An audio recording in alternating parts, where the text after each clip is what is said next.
the market falling closer to that 4,000 point mark. I cited a few reasons at the top, but we were saying yesterday that it's foreign investors also pulling out pretty aggressively out of the market. That's acting as another pressure point, and we've started to now see rising inflation reducing local investors' activity as well. So what are you making of the pull and push factors that are currently at play? Well, it's like what we had pointed out earlier. We had expected this. In fact, at some point earlier in the year, I'd said, earlier on in 2011, I'd started taking profits. But it's expected to continue, especially with the shilling losing value the way it is, and of course, the prospect of increased interest rates in Europe. Probably push people to hold more euros rather than shillings, or even more dollars rather than shillings.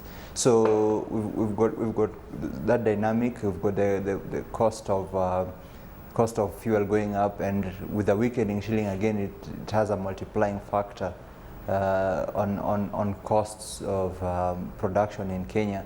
And of course also comes in with through transport sector and through the energy sector.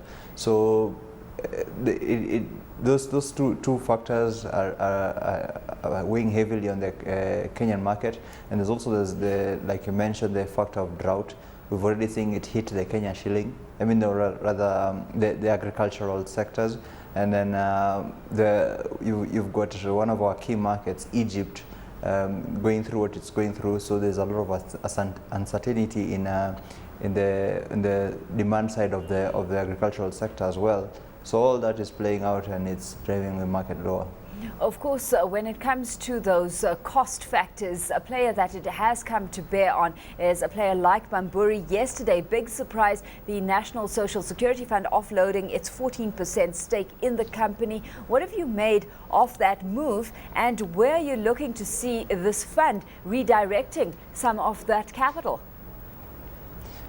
Well, there was a directive earlier by the Minister of Finance, and the directive was that NSSF should invest more in government securities.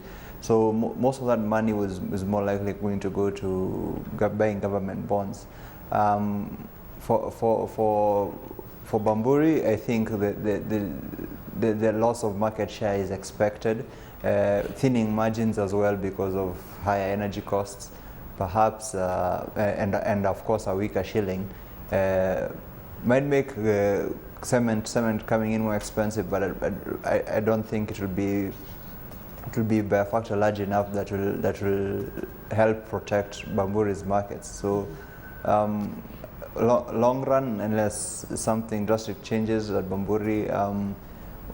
Right now we are neutral. We are still watching how this company reacts first, because as we invest on the basis of the underlying fundamentals rather than the financial aspect of it with respect to who holds what. Yeah, of course, when it comes to company news, we've also seen Kenya's Cooperative Bank out with numbers this morning, posting a 55% rise in 2010 pre-tax profit, and that pretty much in line with what we've seen out of the banking sector this reporting season.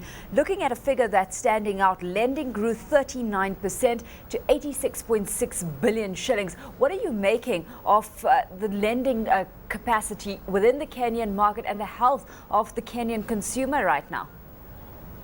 Well, earlier on in the year, or even right through 2010, you'd had interest rates falling down.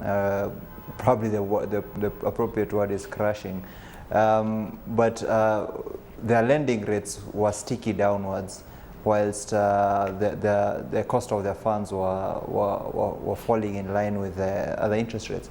So the yield curve was tilted towards their favor, and hence the profitability. And of course, this also comes with increased liquidity, which then we expect to follow. More lending to follow on.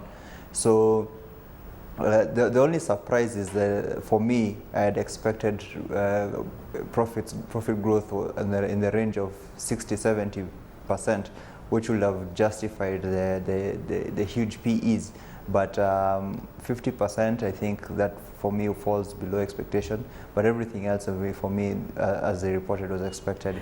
The health of the Kenyan consumer right now, I'm not too bullish. Not with increasing inflation, a sliding currency, and prospects of higher energy costs. I mean, all those headwinds, significant headwinds to economic growth, and therefore may affect consumption.